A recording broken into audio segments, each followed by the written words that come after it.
आज फ्रेंड्स आपण मानकु शेयर करी मो ढाबा रेस्टोरेंट स्टाइल रो दम बिरयानी केमती आपण माने घरे पूरा घर बेसिक सामग्री रे प्राय इजिली प्रस्तुत करि परिबे से रेसिपीटी आज आपण मानकु शेयर करबी। तो फुल वीडियो को वॉच करंतु। एठी मो छोट छोट पूरा टिप्स भी आपण मानकु शेयर करछि, तो स्किप न करिकि जदि देखिबे परफेक्टली पूरा बनिवो। तो देखंतु आपण माने देखि जानि परथिबे तार स्ट्रक्चर देखंतु केते पूरा यमी भी बनी थिबो। तो देखिबे पिलाठू बड़ समस्ते पसंद करिवे। तो आपण माने फुल वीडियो को वॉच करी बनातु। तो चलतु लेट नक रेसिपीटी आज आम प्रस्तुत करवा। नमस्कार, जय जगन्नाथ फ्रेंड, झिलिस ओडिया किचन को आपण मानकु अनेक अनेक स्वागत। तो ये देखो मु 1 केजी चिकेन नहीं, तो मुझे 1 केजी बासमती चाउल बनैबी, जेहेतु मु 1 केजी चिकेन नहीं।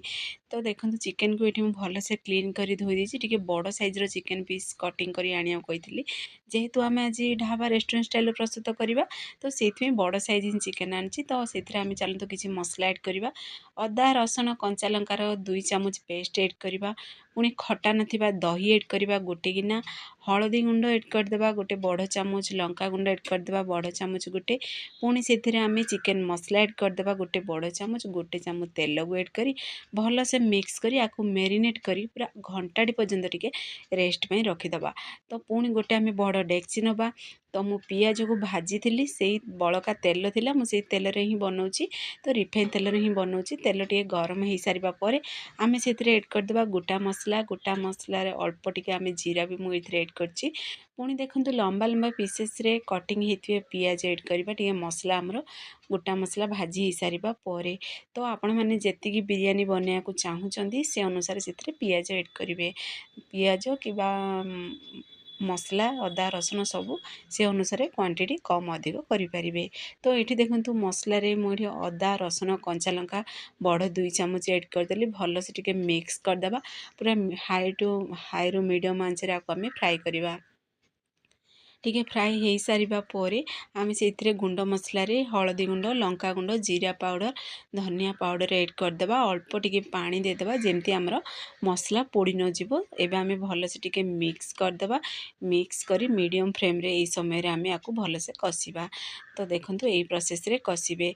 कषि हो सारा पर चारि साइड पूरा तेल देखागला आम से ऐड करदेबा। आम जो मेरिनेट कर रखी चिकेन, से चिकेन को से ऐड करी पुणी थे टिके भल से आपको मिक्स करदेबा।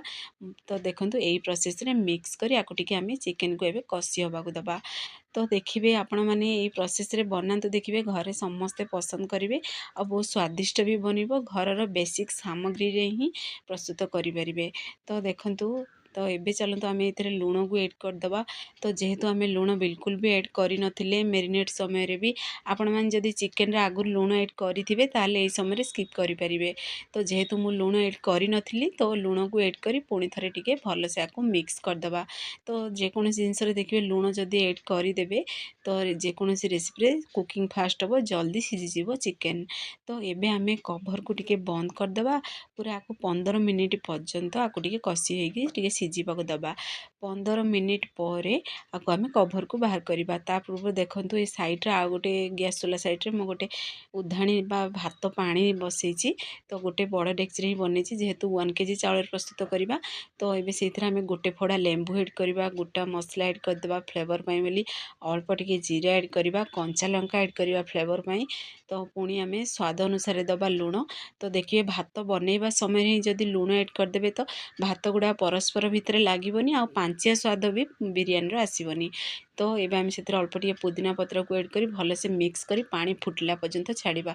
से 1 केजी मु बासमती चाउल नहीं, आपको भल से क्लीन करी धोई देकी साइड रखी। तो देखो पानी पूरा फुटे आसला। मुझे अल्प टिके धनिया पत्र पुदीना पत्र ये मुझे 2टा जाक ऐड कर चाहिए ऐड करेंगे, ना स्किप भी करें। तो देखो गोटे गिनार 2 बड़ चामच से घी पुणी अल्प टिके से भात पानी टिके से मिक्स करदेबा। पुणी गोटा मसला बा बिरयानी मसला को ऐड करी भल से मिक्स करी साइड रखीदेबा। देखिए यही प्रोसेस टी करने द्वारा आपण मैंने जो समय बिरयानी रे भात उपरे ऐड करेंगे ना मसला, से देखिए मसला गुड़ा पार्टी को आसबनी भल से मिक्स हो बिरयानी आमर। तो ये पानी फुटी सारा कलर भी चेंज हो सारा। यही समय ऐड करदेबा आम चाउल को। ଚାଉଳକୁ ଏଡ୍ କରି ଭଲସେ ଟିକେ ମିକ୍ସ କରିଦେବା। ଆକୁ ଆମେ ବାରମ୍ବାର ମିକ୍ସ କରିବାନି, ଦେଖିବେ ସବୁବେଳେ ବାରମ୍ବାର ଯଦି ମିକ୍ସ କରିବେ, ଯେହେତୁ ବାସୁମତୀ ଚାଉଳରେ ବନାଉଛନ୍ତି ସେ ଭାଙ୍ଗିଯିବ ବି, ଚାଉଳ ଗୁଡ଼ା ଛୋଟ ଛୋଟ ଖଣ୍ଡ ହୋଇଯିବ, ତ ସେଥିପ୍ରତି ଧ୍ୟାନ ଦେବେ। ତ ଭାତ ଫୁଟିଲା ଭିତରେ ଚିକେନର କଭରକୁ ବାହାର କରି ଟିକେ ଦେଖିଦେବା ଚିକେନ ଆମର ସିଝିଛି କି ନାହିଁ। ତ ଦେଖନ୍ତୁ ଆପଣମାନେ ଦେଖିକି ଜାଣିପାରୁଥିବେ, ଯେହେତୁ ଦହି ବି ଏଡ଼୍ ହେଇଥିଲା ତ କେତେ ସାରା ପୁରା ପାଣି ବି ବାହାରିଛି, ଆଉ ଚିକେନଟି ବହୁତ ବଢ଼ିଆ ପୁରା କଷି ବି ହେଇସାରିଲାଣି, ତ ସିଝି ବି ଗଲାଣି। ଏଇଠି ଆମ ଚିକେନ ପୁରା 80% ସିଝିଗଲାଣି। ସିଝି ସାରିବା ପରେ ଆମେ ସେଥିରେ ବିରିୟାନୀ ମସଲା ଏଡ଼୍ କରିବା। ତ ଏଠି ମୁଁ ଗୋଟା ଫ୍ରେଶ୍ ମସଲା ଏଡ଼୍ କରିଛି। ତ ଆପଣମାନେ ଚାହିଁଲେ ମାର୍କେଟର ବି ବିରିୟାନୀ ମସଲା ଏଡ଼୍ କରିପାରିବେ, ନା ଘରେ ବନେଇକିରି ବି ଏଡ଼୍ କରିପାରିବେ। ତ ଏବେ ଆମେ ଭଲସେ ଟିକେ ଆକୁ ମିକ୍ସ କରିଦେବା। ତ ତାର ଦେଖନ୍ତୁ ଜୁସି ଦେଖନ୍ତୁ କେତେ ବଢ଼ିଆ ପୁରା ବନିଛି, ତାର ଜୁସ୍ଟା ଦେଖିକି ଜାଣିପାରୁଥିବେ ପରଫେକ୍ଟଲି ଆମର ଚିକେନଟି ପୁରା ବନି ବି ସାରିଲାଣି। ଚିକେନ ବି ଏଠି ସିଝି ବି ଗଲାଣି। ତା ଗ୍ରେଭି ଆମେ ଅଳ୍ପ ଟିକେ ବାହାର କରିଦେବା। ଆକୁ ଆମକୁ ଆଗକୁ ଦରକାର ହେବ ଯେଉଁ ସମୟରେ ଆମେ ଦମ୍ ବନେଇବା ବା ଭାତର ଲେୟର ଦେବା, ସେଇ ସମୟରେ ଏଇ ଜୁସ୍ଟି ଆମକୁ ଦରକାର ହେବ। ତ ଦେଖନ୍ତୁ ଏଇ ପ୍ରୋସେସରେ ମୁଁ ଅଧା ଗିନା ସେଥିରୁ ଜୁସ୍ ବାହାର କରିଦେଲି। ଆକୁ ଆମେ ସାଇଡ଼ରେ ରଖିଦେବା, ପୁଣି ଥରେ କଭରକୁ ଟିକେ ବନ୍ଦ କରିଦେବା। ତ ଆଉ 5 ମିନିଟ୍ ସିଝିବାକୁ ଦେବା। ଆଉ 5 ମିନିଟ୍ ପରେ ଫାଇନାଲି ଆମର ଦେଖନ୍ତୁ ପରଫେକ୍ଟଲି ପୁରା ସିଝି ବି ଗଲାଣି। ଆପଣମାନଙ୍କୁ ପାଖରୁ ବି ଦେଖୁଛି ଗୋଟେ ଲେଗ୍ ପିସ୍ ବାହାର କରି, ହାଡ଼କୁ ଦେଖିବେ ମାଂସ ଗୁଡ଼ାକ ଛାଡ଼ିଗଲାଣି, ତ ଜାଣିଦେବେ ଯେ ପରଫେକ୍ଟଲି ପୁରା ଚିକେନଟି ସିଝିଯାଇଛି। ତ ଏବେ ଆମେ ସେଇଥିରୁ ଚିକେନ 3ରୁ 4 ପିସ୍ ବାହାର କରିଦେବା। ଆମେ ଯେଉଁ ସମୟରେ ଦମ୍ ଲଗାଇବା ବା ଲେୟର ଦେବା ଭାତର, ସେଇ ସମୟରେ ଏ ଚିକେନ ଗୁଡ଼ାକ ଆମକୁ ଦରକାର ପଡ଼ିବ। ତ ଏଇଟା ପୁରାପୁରି ଅପସନାଲ୍ ଅଛି, ଆପଣମାନେ ଡାଇରେକ୍ଟ ଭାତ ବି ଚାହିଁଲେ ଏଡ଼୍ କରିପାରିବେ। ଯଦି ଆପଣମାନେ ଲେୟର ବନେଇବାକୁ ଚାହୁଁଛନ୍ତି ତ ଏଇ ପ୍ରୋସେସ ଗୁଡ଼ାକ କରିବେ। ତାକୁ ଆମେ ସାଇଡ଼ରେ ରଖିଦେବା। ସେଥି ଭିତରେ ଆମର ଭାତ ବି ଆମର ବନିଲା କି ନାହିଁ ଆମେ ଟିକେ ଦେଖିଦେବା। ତ ଦେଖନ୍ତୁ ଭାତ ବି ଆମର ବନି ଆସିଲାଣି। ଏଠି ପୁରାପୁରି 80% ଆମର ଭାତ ହେଇସାରିଲାଣି। ତ ଦେଖନ୍ତୁ ପାଖରୁ ବି ଦେଖାଉଛି, ଆଉ ଅଧିକ ଆକୁ ଆମେ ସିଝେଇବାନି। ତ ଦେଖିବେ ଆଉ ଭାତକୁ ଯଦି ଆଉ ଅଧିକ ସମୟ ବସେଇବେ ତାହେଲେ କଅଁଳ ହେଇଯିବ, ଆଉ ବିରିୟାନୀଟି ଖାଇବାକୁ ଟେଷ୍ଟି ବି ଲାଗିବନି। ଯେହେତୁ ଆମେ ଦମ୍ ବି ଲଗାଇବା ତ ସେଇଥିରେ ଆଉ 5 ମିନିଟ୍ ବି ସେ ପୁରା ସିଝିବ। ତ 80% ଭାତ ହେଇସାରିବା ପରେ, ଚାଉଳ ଅଂଶ ଚାଲି ସାରିବା ପରେ ଆମେ ଦେଖନ୍ତୁ ଏଇ ଚିକେନରେ ଆମେ ଏଡ଼୍ କରିଦେବା। ଏଇଭଳି ଛାଣିକିରି ପୁରା ଭାତକୁ ମୁଁ ଏଇଠି ଏଡ଼୍ କରିଛି। ଡାଇରେକ୍ଟ ସେଇଥିରୁ ଛାଣିବେ, ଏଇଥିରେ ଏଡ଼୍ କରିବେ। ଆପଣମାନେ ଚାହିଁଲେ ଭାତ ପେଜକୁ ବାହାର କରିପାରିବେ ଗାଳିକିରି, କିନ୍ତୁ ମୁଁ ଡାଇରେକ୍ଟ ହିଁ ଏଇଭଳି ପ୍ରୋସେସରେ ଏଡ଼୍ କରିଛି। ତ ଏଠି ମୁଁ 2ଟି ଲେୟର ବନାଉଛି। ତ ଦେଖନ୍ତୁ ପ୍ରଥମ ଲେୟରରେ ଆମେ ସେଇ ଯେଉଁ ଚିକେନ ବାହାର କରିକି ରଖିଥିଲେ ସବୁ ସେଇଥିରେ ଏଡ଼୍ କରିଦେବା ଚିକେନକୁ। ତ ତାର ଜୁସ୍ ବି ଯେଉଁ ରଖିଥିଲେ ସେ ଜୁସ୍କୁ ବି ସେଥିରେ ଅଳ୍ପ ଅଳ୍ପ କରି ଆମେ ଏଡ଼୍ କରିବା। ତ ଦେଖନ୍ତୁ ଆପଣମାନେ ଫୁଲ୍ ଭିଡ଼ିଓକୁ ୱାଚ୍ କରି ବନାନ୍ତୁ, ଦେଖିବେ ପରଫେକ୍ଟଲି ପୁରା ବନେଇ ପାରିବେ। ତ ଏଇଭଳି ଦେଖନ୍ତୁ ଲେୟର ଦେବା ଦ୍ୱାରା ସୁନ୍ଦର ଦେଖାଯିବ। ତ ଆପଣମାନେ ଖାଇବା ସମୟରେ ପରଫେକ୍ଟଲି ମସଲାଟି ପୁରା ଦେଖିବେ ମାନେ ଚାରିଆଡ଼େ ପୁରା ଗ୍ରୀସ୍ ହେଇଥିବ। ତ ଏବେ ମୁଁ ବ୍ରାଉନ୍ କଲର୍ କରିକି ଭାଜିକି ରଖିଥିଲି ପିଆଜ, ସେ ପିଆଜକୁ ତା ଉପରେ ଏବେ ଲେୟର ଦେବା। ତ ଏଇଭଳି ପିଆଜର ଲେୟରଟା ଦେଖିବେ ବିରିୟାନୀରେ ବହୁତ ଟେଷ୍ଟି ଲାଗିବ। ଏଠି ଦେଖନ୍ତୁ ପୁଦିନା ପତ୍ର, ପୁଣି ସେଇଥିରେ ଧନିଆ ପତ୍ରକୁ ଛୋଟ ଛୋଟ ପିସେସରେ ମୁଁ କଟିଂ କରିଦେଇଥିଲି। ସେଇ ପୁଦିନା ପତ୍ର ଧନିଆ ପତ୍ର ଲେୟର ଦେବା, ପୁଣି ଥରେ ଆମେ ତା ଉପରେ ଭାତର ଲେୟର ଦେବା। ତ ଦେଖିବେ ପୁଦିନା ପତ୍ର ଏଡ଼୍ କରିବା ଦ୍ୱାରା ଆପଣମାନଙ୍କର ଡାଇଜେସନରେ ବି କାମରେ ବହୁତ ବଢ଼ିଆ ଆସିବ, ଆଉ ଖାଇବା ତାର ଫ୍ଲେଭରଟା ବି ବହୁତ ବଢ଼ିଆ ଲାଗିବ। ତ ଏବେ ଆମେ ପୁଣି ଥରେ ତା ଉପରେ ଦେଖନ୍ତୁ ଏଇଭଳି ପିଆଜ ସେମ୍ ପ୍ରୋସେସରେ ପିଆଜକୁ ଏଡ଼୍ କରିଦେବା। ଏଡ଼୍ କରିସାରିବା ପରେ ଆମେ ସେଥିରେ ପୁଣି ଥରେ ସେ ମସଲା ଯେଉଁ ରଖିଥିଲେ ବା ତାର ଗ୍ରେଭିକୁ ଆମେ ସେ ଚିକେନର ଗ୍ରେଭିକୁ ଏଡ଼୍ କରିବା। ତ ଦେଖନ୍ତୁ ଏଇ ପ୍ରୋସେସରେ ଏଡ଼୍ କରିଦେବେ। ତ ପୁଣି ଥରେ ଆମେ ସବୁତକ ଏଡ଼୍ କରିଦେବା। ଏଡ଼୍ କରିକିରି ପୁଣି ଆମେ ଯେଉଁ ମିକ୍ସ କରି ରଖିଥିଲେ ଘିଅ, ପୁଣି ଗୋଟା ମସଲାର ପାଉଡ଼ର, ସେ ଘିଅ ଗୋଟା ମସଲା ପାଉଡ଼ରକୁ ଏଡ଼୍ କରିବା। ଏଇ ପ୍ରୋସେସରେ ତା ଉପରେ ଦେଇଦେବେ। ପୁଣି ଥରେ ଆମେ ଧନିଆ ପତ୍ର, ପୁଣି ଥରେ ପୁଦିନା ପତ୍ର ଛୋଟ ଛୋଟ ଯେଉଁ ପିସେସରେ କଟିଂ କରି ରଖିଥିଲେ ତା ଉପରେ ଗ୍ରୀସ୍ କରିଦେବା। ତ ଦେଖିବେ ଏଇଥିରେ ବହୁତ ବଢ଼ିଆ ପୁରା ଫ୍ଲେଭର ଆସିବ। ଏବେ ଆମେ କଭରକୁ ଟିକେ ବନ୍ଦ କରି ଆମେ ତା ଉପରେ ପୁଣି ଓଜନିଆ ଜିନିଷ ଯେକୌଣସି ବି ରଖିପାରିବେ ଆପଣ। ତା ପୂର୍ବରୁ ଦେଖନ୍ତୁ ମୁଁ ଏଠି ଭୁଲି ଯାଇଥିଲି ଫୁଡ଼୍ କଲର୍ ଯେମିତି ସୁନ୍ଦର ଦେଖାଯିବ ଏଡ଼୍ କରିବା ପାଇଁ। ତ এই ସମୟରେ ଫୁଡ଼୍ କଲର୍ ଏଇଟା ପୁରାପୁରି ଅପସନାଲ୍ ଅଛି, ଆପଣମାନେ ଚାହିଁଲେ ଏଡ଼୍ କରିବେ, ନହେଲେ ସ୍କିପ୍ ବି କରିପାରିବେ। ତ ଏବେ ଆମେ ଓଜନିଆ ଜିନିଷ ରଖିବା। ଆପଣମାନେ ଚାହିଁଲେ ଅଟାର ବି ଚାରି ସାଇଡ଼୍ ଲେୟର ଦେଇପାରିବେ, ଯେମିତି ବାମ୍ଫ ତାର ବାହାରକୁ ନଯିବ। ପୁରା 5 ମିନିଟ୍ ପର୍ଯ୍ୟନ୍ତ ଆକୁ ଟିକେ ଦମ୍ ହେବାକୁ ଦେବେ।